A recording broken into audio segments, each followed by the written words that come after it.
Yesu azaliawa, solo azaliawa. Yesu azaliawa, nabiso. Vous êtes sur R7 et notre émission que nous préparons avec beaucoup d'attention parce que nous touchons à l'âme, nous touchons à l'esprit et nous touchons à la vie de l'homme, de la femme que vous êtes, mais aussi à la vie de la nation à laquelle vous participez, dans laquelle vous êtes membre.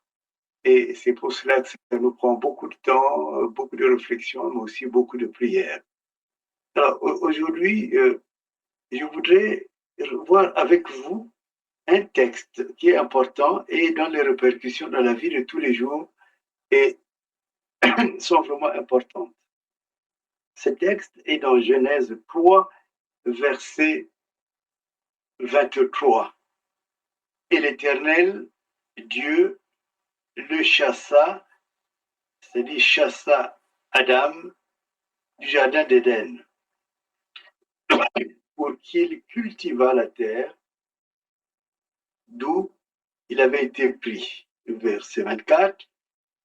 Car c'est ainsi qu'il chassa Adam et mit à l'orient du jardin d'Éden les chérubins qui agitent une épée flamboyante pour garder le chemin de l'arbre de la vie.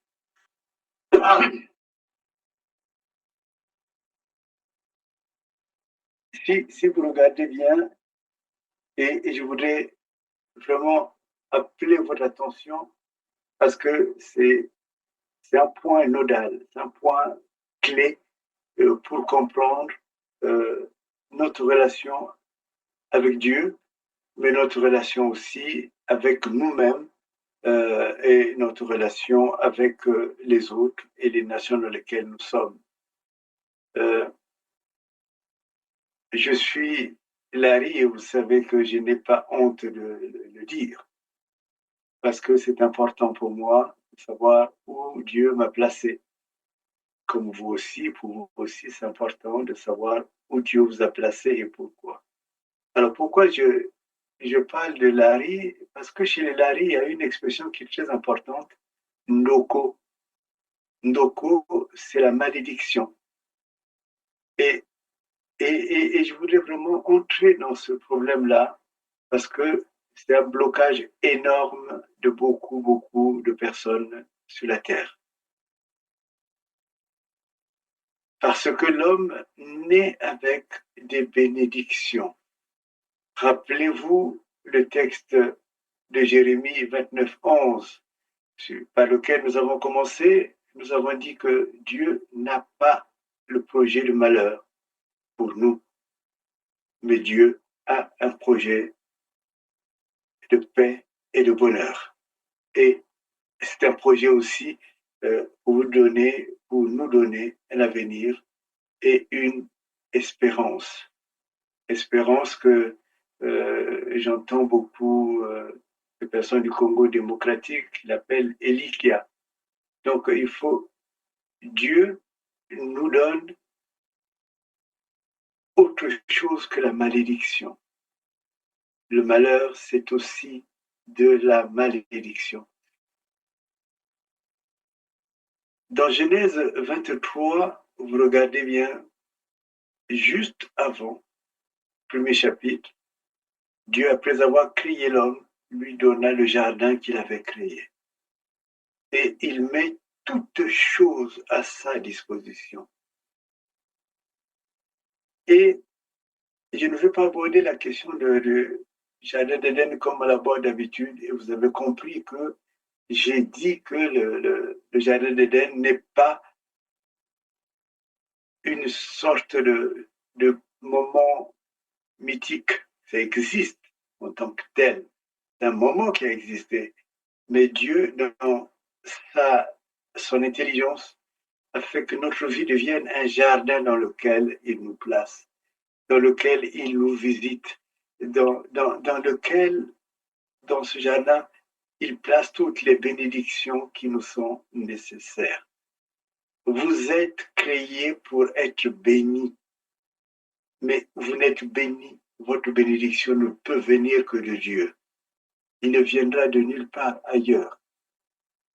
Et c'est important cela à savoir.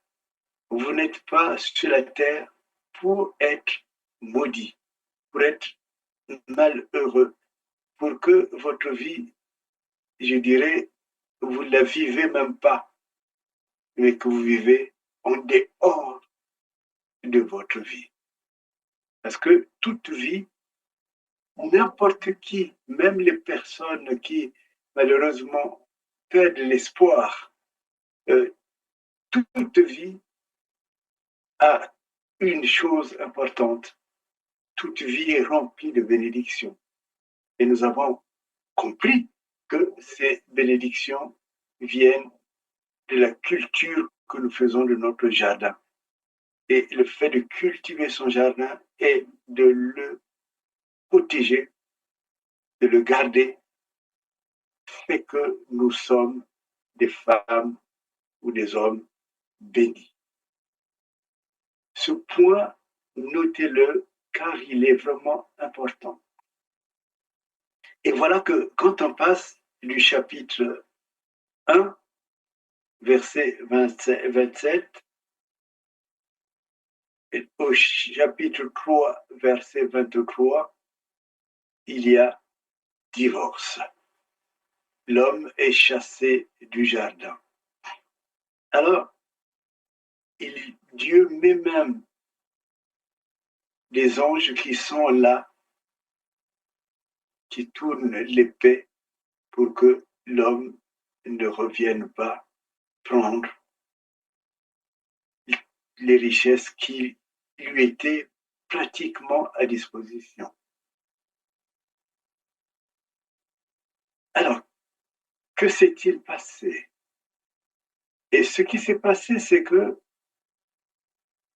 l'homme qui était placé en toute confiance, en tout amour dans le jardin, eh bien, cet homme est maintenant pris dans un étau, dans un tourment,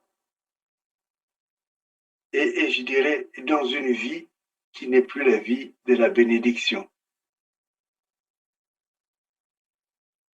à cause de la désobéissance. Il y a beaucoup de gens qui pensent que ça, ce n'est qu'un mythe.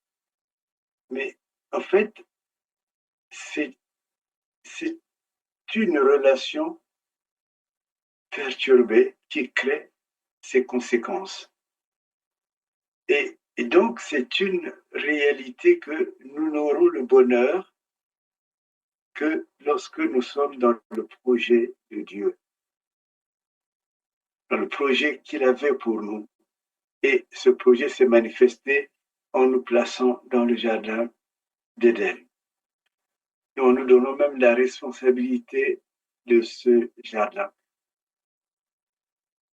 Lorsque vous travaillez à bien comprendre ce qu'est votre propre vie, vous vous rendez compte que vous avez une vie où tout est pratiquement raté, où vous êtes dans les chemins, vous sentez bien que ce n'est pas votre chemin, mais vous le suivez.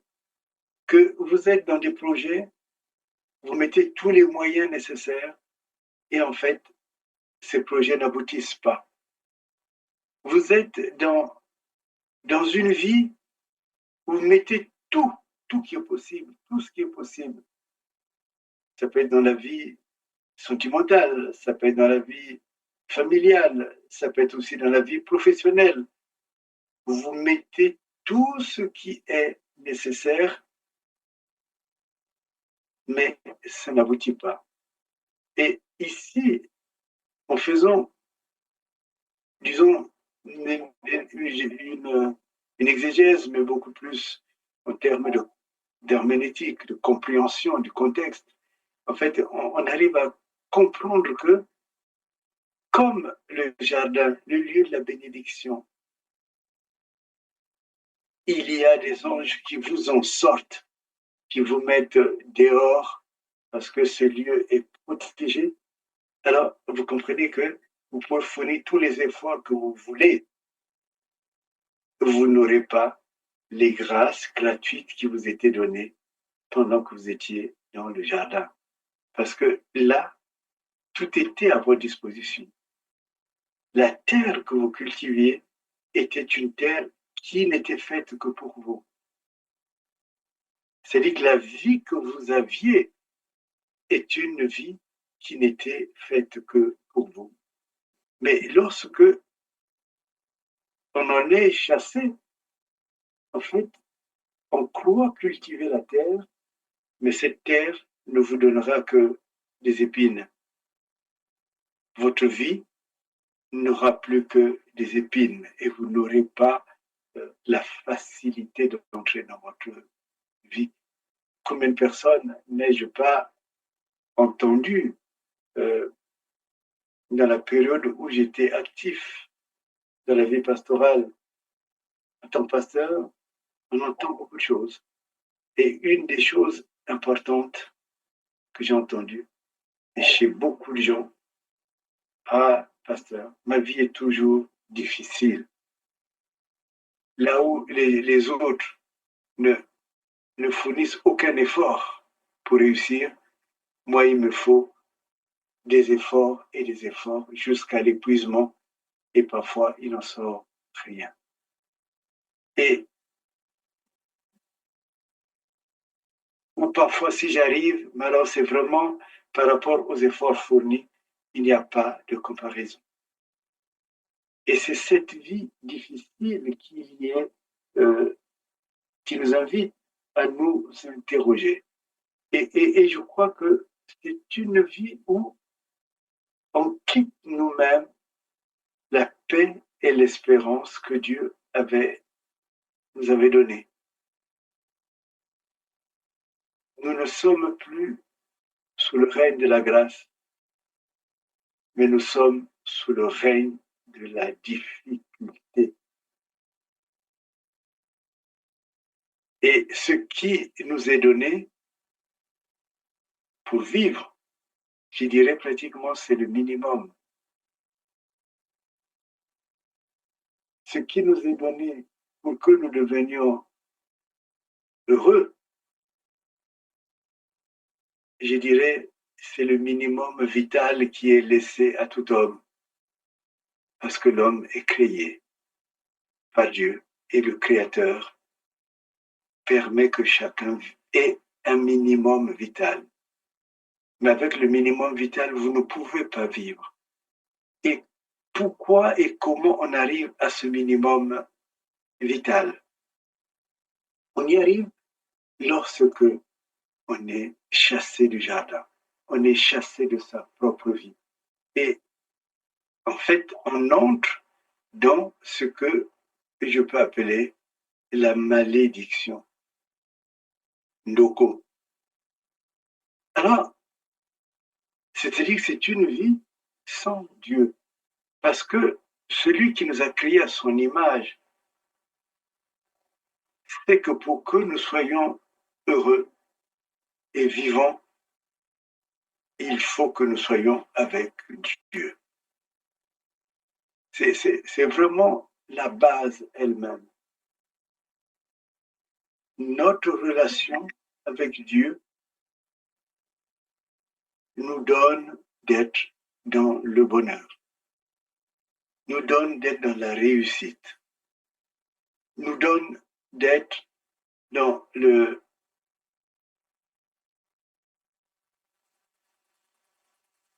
bonheur, dans le bien, et je dirais dans la paix. Et nous donne aussi d'avoir un avenir. On n'est pas dans une sorte d'incertitude où on dit, ah, comme on dit dans le monde, on ne sait pas de quoi demain est fait. Alors, les fonctions extérieures ne changent pas. Physiquement, je dirais, on est peut-être même le même homme, mais on sent quand même que cet homme ou cette femme n'est plus comme elle était avant. La vie est remplie d'angoisse. La vie est remplie d'incertitude. Et la vie est remplie de terreur. Et cette terreur, cette peur que tu éprouves, mon frère, ma sœur, ne vient pas seulement d'aujourd'hui. Caïn, quand il a tué son frère, quand il a même dit à Dieu, suis-je le gardien de mon frère, il a été envahi par la terreur parce qu'il n'était plus sous la protection de Dieu. Et vous êtes peut-être nombreux à ne pas vivre dans la paix, à ne pas vivre dans la joie, à ne même pas vivre. Mais la raison majeure, vous pouvez même après accumuler des biens comme vous voulez, mais vous n'aurez plus jamais la paix. La raison de cela, c'est le fait que vous êtes éloigné de Dieu ou vous avez été chassé de Dieu. Alors, du point de vue de la compréhension, on en est à dire, mais alors pourquoi est-ce que nous sommes dans la terreur? Nous sommes dans la terreur parce qu'il n'y a que Dieu qui arrête la terreur. Quand Dieu est là, la terreur s'en va. Quand Dieu est dans ta vie, la terreur n'a pas de place parce que Dieu est vraiment le Tout-Puissant. Mais dès l'instant que Dieu, tu le mets plus au centre de ta vie, alors c'est l'angoisse et la terreur qui dominent ta vie. Alors ce point est très important à comprendre. Est-ce qu'il y a une répercussion, je dirais, physiologique? Il y a, dans ce que je connais de la culture congolaise, une arme que les hommes et les femmes ont compris. Et cette arme, c'est la malédiction. Je te maudis. Et quand un père le dit, ou une mère le dit, en réalité, nous ne mesurons pas ce que cela veut dire. Mais ça dit que tu es coupé du lien par lequel tu es venu sur la terre. Alors, la question qui est importante, c'est que est-ce qu'en réalité, quand les gens disent je te maudis, est-ce qu'il y a une conséquence physique? Et si vous voyez bien, celui qui dit qu'il te maudit, en fait, il te chasse comme Dieu a chassé Adam. Il te chasse du lien avec lui. Il te chasse de la relation que tu devrais avoir avec ce père, ce frère, en tout cas. Et ce qui fait que tu ne peux plus entrer dans une interaction avec lui, avec ton père, avec ta mère. Or, comme on dit aussi là-bas, le père, c'est le Dieu de la terre, c'est-à-dire le Dieu du ciel, et la mère, le Dieu de la terre. C'est-à-dire que c'est par qui Dieu a voulu que tu viennes sur ce monde. Et cette malédiction qui est prononcée, on pourrait dire, après tout, c'est toi qui l'as prononcée, moi je ne suis pas concerné. Mais en réalité, on arrive au fait que la malédiction prononcée, elle crée toujours le malheur. La malédiction prononcée change le comportement de la personne.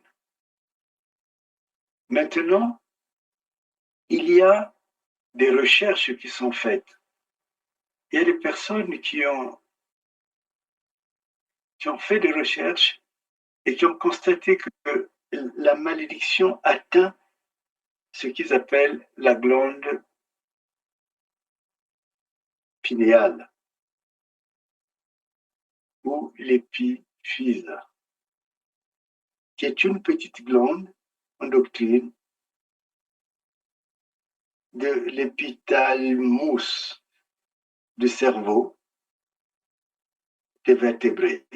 À partir donc de cela, cette glande, elle sécrète la méthanonine et joue donc par l'intermédiaire de cette hormone un rôle central dans la régulation des rythmes biologiques, veille, sommeil et de tout ce qui est le comportement global saisonnier. Ça signifie que, en fait, cette glande est le lieu où le lien avec Dieu et avec ceux qui devraient être proches de toi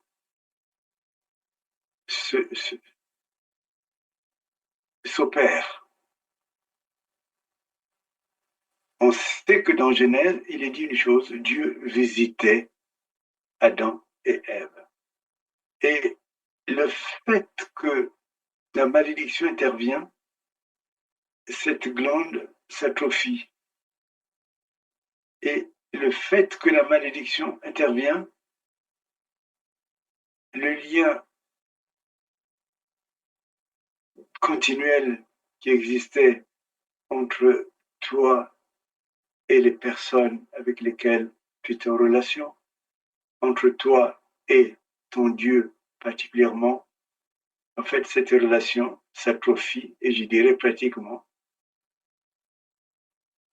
elle ne cesse pas puisque Dieu est toujours avec toi, mais en tout cas, elle ne produit pas toute la prospérité qui est liée au fait d'exister à l'image de Dieu. Parce que la notion de l'image de Dieu, c'est une notion importante. Nous sommes créés pour être à la ressemblance de Dieu. Mais au-delà de la ressemblance, pour être en communion continuelle avec Dieu. Et c'est pour cela que même quand Dieu a donné à Adam un jardin à cultiver, mais Dieu venait toujours rendre visite à Adam. Et quand il est chassé du jardin, l'homme Adam n'est plus au bénéfice des bénédictions de Dieu.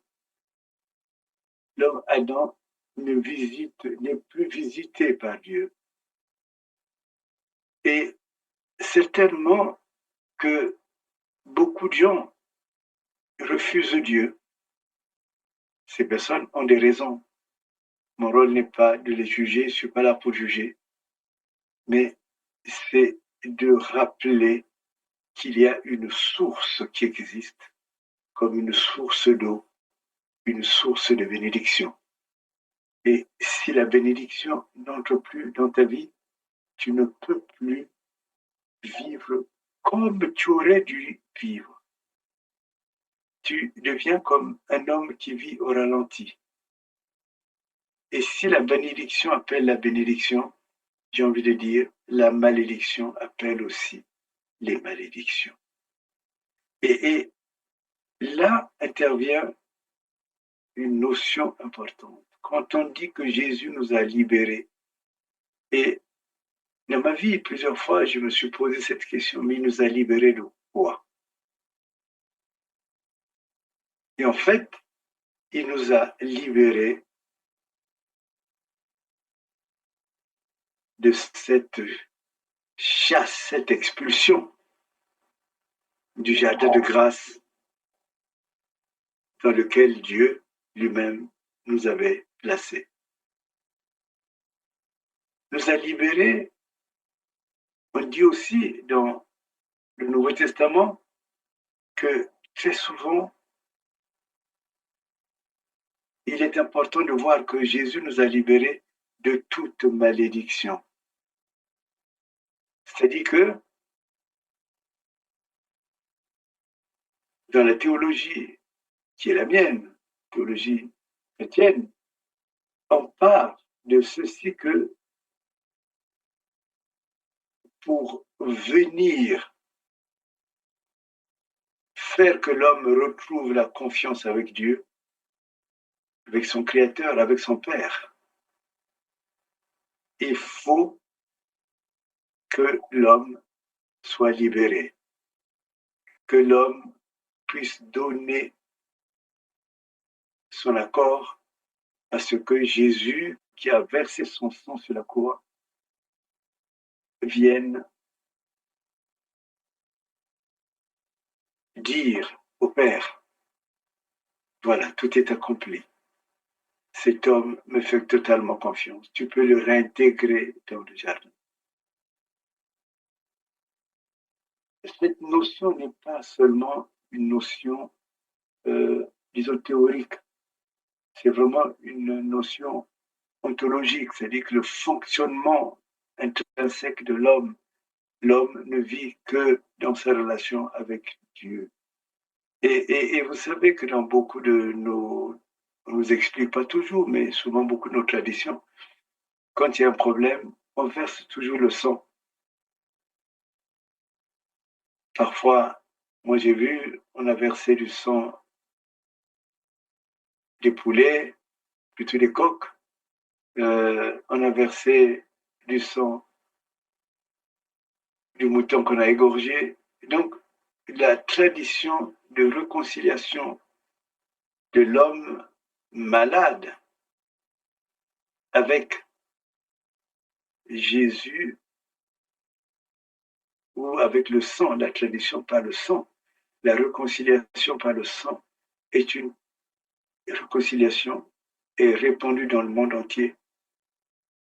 En tout cas, là où j'ai grandi, elle était récurrente.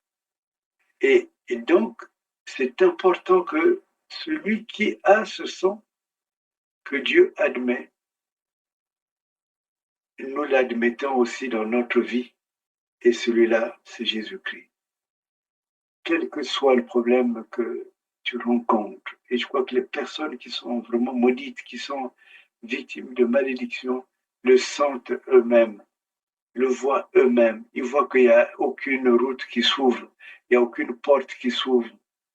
Et j'ai envie de les inviter aujourd'hui d'entrer dans un renouvellement de liens, un renouvellement de la relation avec celui qui les a mis sur la terre, rempli de bénédictions. Et celui-là veut que vous passiez par son Fils qui va tester, oui, mon papa, tu peux reprendre telle personne, tu peux reprendre telle sœur, parce que elle me fait totalement confiance et je me donne totalement à cette personne. Et donc, il n'y a pas de danger à ce que tu reprennes la relation que tu avais avec lui ou que tu avais voulu avec lui ou avec elle. Ce point est vraiment important parce que ne continuez pas à être maudit sur la terre. Parce que votre vie, elle va aller toujours de mal en pis et elle va être difficile. Il faut que aujourd'hui vous expérimentez avec cette compréhension nouvelle le sens et le rôle de l'intervention de Jésus. Alors, en quoi ceci est important? Vous savez, c'est important parce que l'homme ou la femme qui sont sous la malédiction vit dans une famille. Eh bien, dans cette famille, il est aussi, dans cette famille, cet homme ou cette femme est aussi signe de malédiction. Et il apporte la malédiction. Cet homme ou cette femme vit dans un pays. Et selon la position que celui qui est maudit occupe dans la famille, dans la nation, cet homme ou cette femme est malédiction pour toute la nation. C'est ainsi que sur la terre, il existe des nations qui ne vivent pas dans l'abondance et dans la bénédiction. Il y a des pays et des terres qui vivent totalement dans la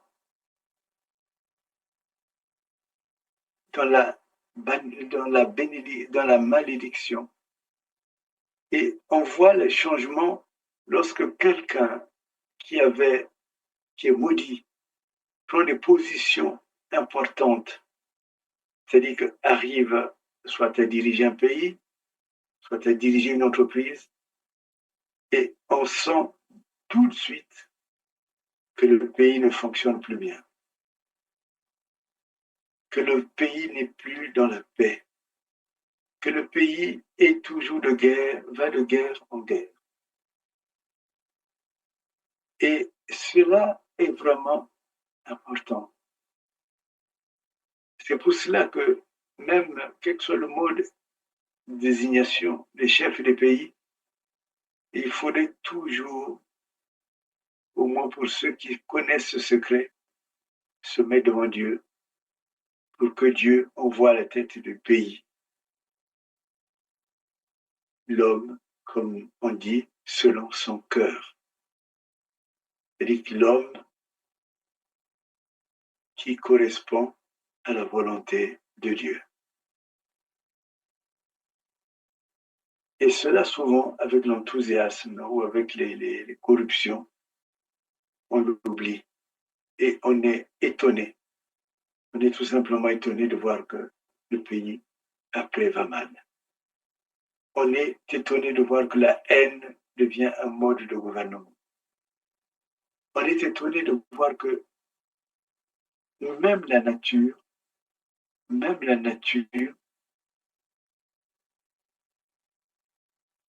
se détruit. Même les montagnes vivent dans une sorte de terreur. Je me rappelle, j'étais parti à, je ne sais plus, ça devait être en 2005, avec un ami de France qui n'est plus de ce monde et que Dieu ait la paix de son âme. Et nous sommes partis au Congo. Et c'est juste la période après la guerre où il y a eu beaucoup de sang versé au Congo. Et j'étais étonné que c'est lui qui dise mais les arbres sont rabougris. Et les arbres chez nous qu'on appelle miete, je ne sais pas si vous connaissez. En tout cas, d'abord, on les voyait de petite taille et on voyait qu'à chaque moment, il n'y avait plus la verdure que l'on connaissait pour nous qui avons grandi dans ce pays, le Congo. Et même les eaux avaient tari dans cette période-là. Évidemment, il faut venir d'un pays où il y avait une paix relative pour pouvoir constater cela. Et celui qui a mené la guerre dans ce pays, dans cette partie du sud dans laquelle j'étais, eh bien, s'il était béni de Dieu, au contraire, il n'y aurait pas eu ces guerres. S'il était béni de Dieu, au contraire, il y aurait la floraison. Au contraire, il y aurait la luxuriance, comme on dit. Mais comme il n'est pas de Dieu, Alors, les hommes, le sang qui a été versé, comme il est dit dans Genèse, crie vengeance. Le sang qui a été versé dans ce pays qu'on avait visité avec mon ami, c'est du sang qui vient détruire la grâce de Dieu, qui vient détruire les bénédictions de Dieu. Et c'est pour cela que la question de la bénédiction n'est pas une petite question. C'est une question clé, c'est une question fondamentale. Et parfois, on arrive dans certains pays à penser que la pauvreté vient de Dieu. Nzambi kwa Weibo, Dieu a voulu ainsi. Non, ça c'est un combat qu'il faut avoir. Dieu ne peut pas donner la pauvreté. Dieu ne peut pas faire en sorte que un homme vive sur cette terre en étant totalement pauvre ou en étant même pauvre. Parce que les personnes qui sont marquées par cette pauvreté, qui ont grandi dans cette pauvreté, répercutent dans la descendance cette pauvreté, cette malédiction. Et même leur corps, dans la glande dont j'ai parlé tout à l'heure, les médecins connaissent mieux que moi, ce n'est pas mon domaine, mais ont des atrophies, vivent des atrophies, vivent dans l'angoisse, dans la terreur. Et cela les empêche de vivre, les empêche de produire sur cette terre ce qui est de leur droit, ce que Dieu leur avait donné pour vivre et pour vivre toute une vie et même pour le blesser à la descendance. Donc, c'est vraiment important de voir que dans la Genèse, du verset 1 au verset 3, pardon, du chapitre 1 au chapitre 3, nous partons de la beauté de vivre, de la joie de vivre, à la malédiction d'être chassé du lieu où tu devais être riche et tu devais t'épanouir.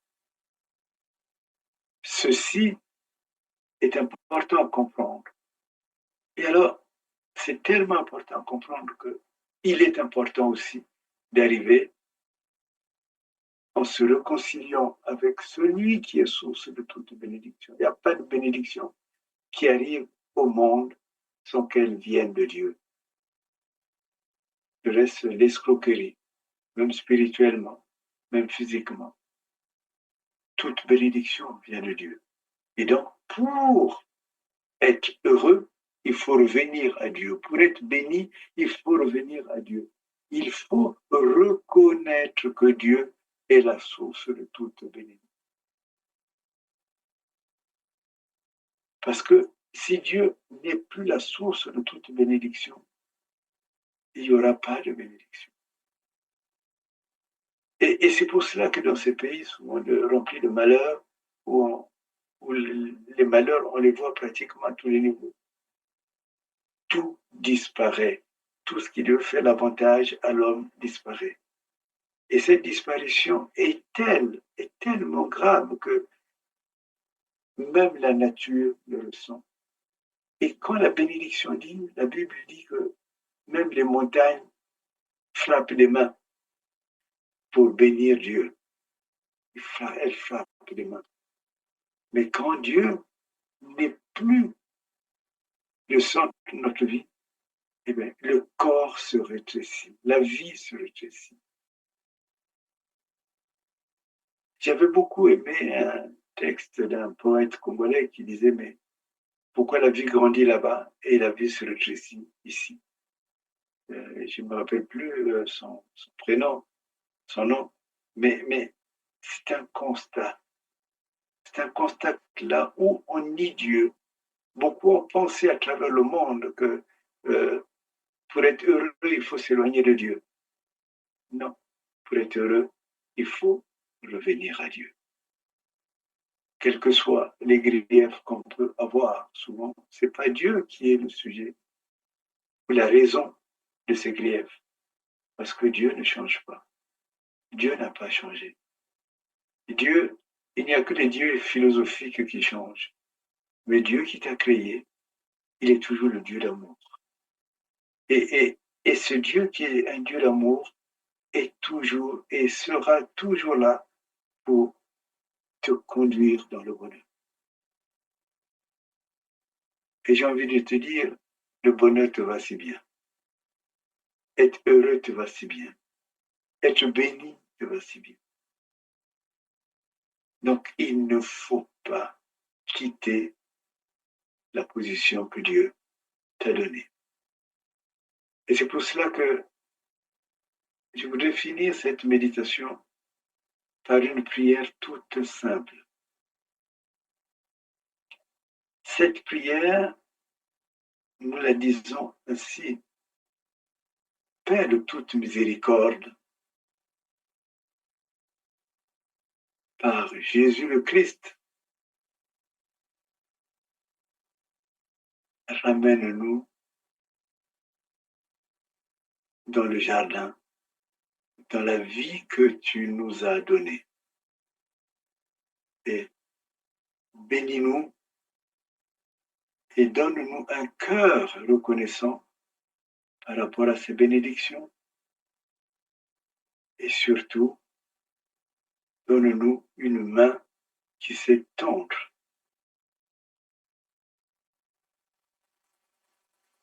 qui sait se tendre vers les autres qui n'ont pas. Ainsi, ils reconnaîtront que le Dieu qui nous aime les aime aussi.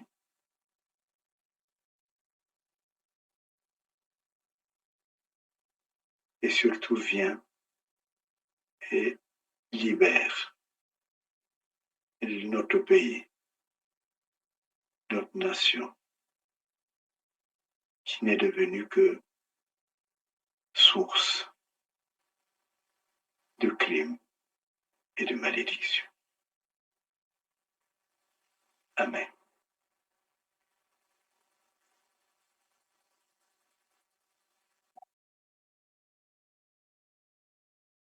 Yesu azali